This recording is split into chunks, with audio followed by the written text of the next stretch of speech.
Dezember. Das hier ist das Apple Wireless Keyboard.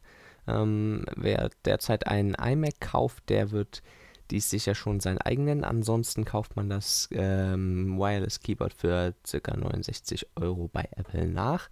Verbindet sich dann per Bluetooth zum Beispiel auch mit einem iPad und ermöglicht so die Tastatureingabe per Tastatur.